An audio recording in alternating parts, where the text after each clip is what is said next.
Gosh, time for an update. It's Friday, and quite a lot has happened since Monday, because I don't think I've actually said anything since Monday morning when I set off from Tenby.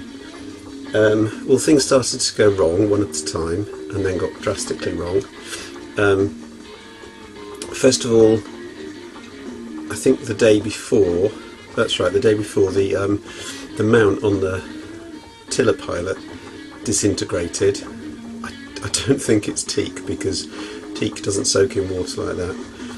But I did fix it up. I sort of screwed some holes in it and put some stainless steel screws in, so it was holding together reasonably well. Still wasn't desperately happy with it, but good enough so that it was working. Then I decided, because I didn't think I had enough, well, I didn't think I had much diesel. I think I probably had enough, but I didn't want to take it to the limit, and the wind was looking to be reasonably okay. I was going to part sail and part motor. And then when I was going to put the sail up, the mainsail up, the pulley on the topping lift actually broke off and everything fell to the floor.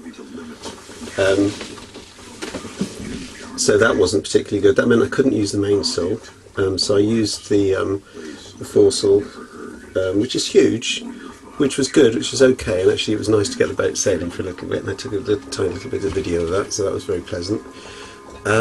Unfortunately, the wind, which was due to be from the south, which would have sort of pushed me along the coast quite nicely, was just absolutely on the nose from the east the whole time. And then there's that area where you go past the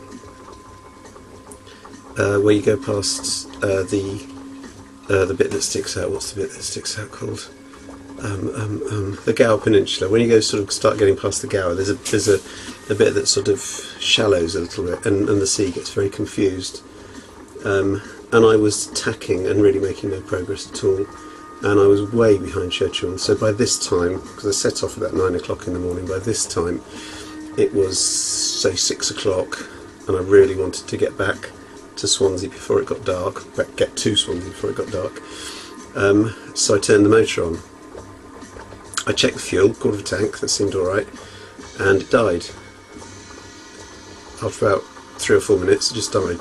And I'd used it before. I used it during the day and used it all the day before, and wouldn't restart. Whoops.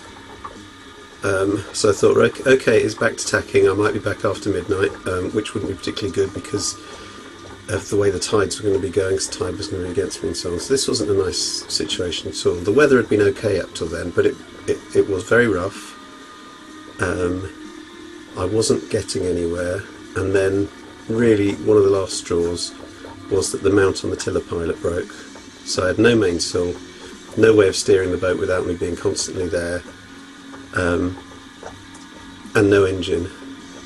And then to cap it all, it's impossible to tack her. It's absolutely impossible to tack with just the head sail on, so I was having to wear around, which is a thing that I think old four posters, you know, the old ships with the 4 things, sails, masts, sticky up bits. And it was getting dark and it started to rain, and I thought this is not going to end well. So I made the decision, and it turned out to be the right one, to do a pan. Spoke to Milford Coast Guard. I thought it was based in Swansea, but I think they've moved down to Milford.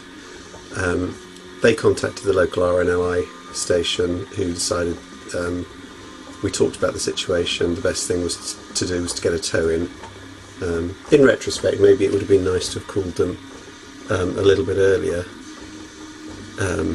But I'm just going to put some food on while I'm talking. They came out, they arrived in about 45 minutes, which is pretty damn good, given that they were coming from where I wanted to end up.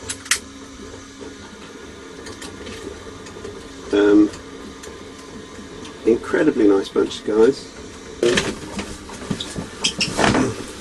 And I got a tow in, so that was a big adventure that I'll mention more a bit later. But we basically got back at 1 o'clock in the morning, so and then moored the boat up on their huge 40-ton mooring just outside the the lifeboat station, and then I went into a B&B.